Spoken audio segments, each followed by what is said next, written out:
the author of The ABCs of Inclusion and the parent of a special needs child. My son Cooper was born deaf, and he was the inspiration behind writing this book. And today I have with me Veronica Arvidsson and Rachel Goldberg, both parents of special needs children as well. So kind of transitioning a little bit, how obviously having these conversations opens the door to a more accepting community in general, but what are some other ways that we can make sure that our community is more open and engaging and just inclusive of children with special needs as a whole? I mean, the more activities, sensory activities or events I feel that could be put on, whether it be at the movie theater, they'll have the lights on dim. You can be as loud as you want, have a special needs night at the movie theater or at Shenanigans or specific places in the community. And I also like to remind people that disability inclusion is benefiting everyone because being disabled is one of those things that anyone can be a member of that club at any time. You can be hit by a bus and get a brain injury and now you have a disability. That can happen to any typical person at any time in your life. So having all of these things in place already is going to help everyone. Our school district is fairly inclusive, at least we've found. But I would like to see like a lot more meshing of the children together, because the more you interact with people that are different than you, the more it becomes, this is just normal. There's a show on PBS Kids I was obsessed with called Alma's Way, and one of the kids has braces, like arm braces. They never talk about it. They never say anything, why he has it, if he has a disability of some sort, like genetic, did he get in a car accident? It's never mentioned.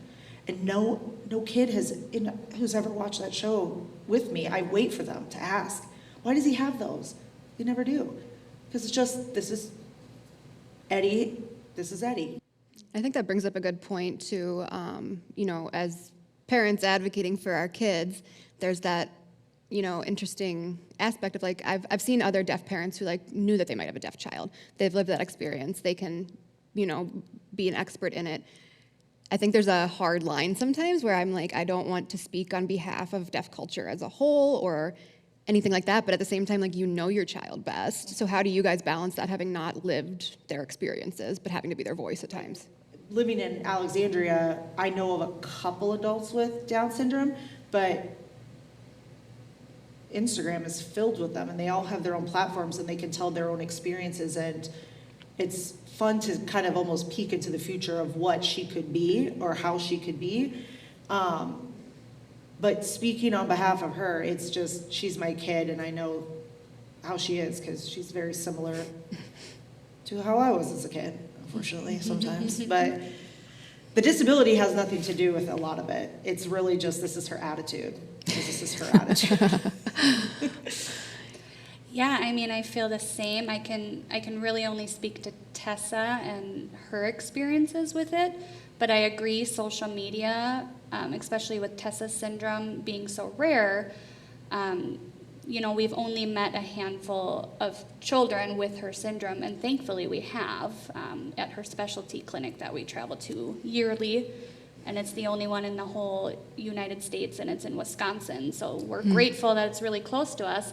But we are on several support groups on social media for her syndrome, and I look to, people who have raised children and now into adults, and I kind of look to them for support, and then, for advocating, I just do what I see for Tessa and what she needs. And kind of bringing it back to the local perspective, our kids are obviously all in school of some sort, school age. We've had those experiences in the educational settings. What are some things that you think as far as like strategies or areas for improvement to promote inclusivity in schools and education areas specifically? Well, I'll say for Tessa, since she was in kindergarten, she's going to be going into 5th grade now. Every year at the beginning of the school year, her mobility and Braille teacher, they put on a whole slideshow presentation for her class, just explaining exactly what Tessa's syndrome is, why she uses the things she uses, what things are difficult for her, things that the kids might see, and that's been huge.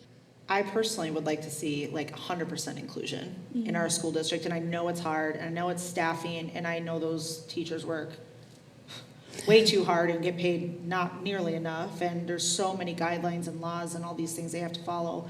But our main struggle this year was inclusion for sure. I feel like Isla could be in a typical classroom, but she needs somebody to crack the whip on her for a little bit, you know? And they can't because they don't have the staff for her to have a para. And I know that the answer to that, and to some of the other things you were talking about, like bullying and everything else, is inclusion. Like having them be in their class at their home school with their typical peers, the kids they run with in the neighborhood, ride the bus, as long as they can physically ride the bus with their friends.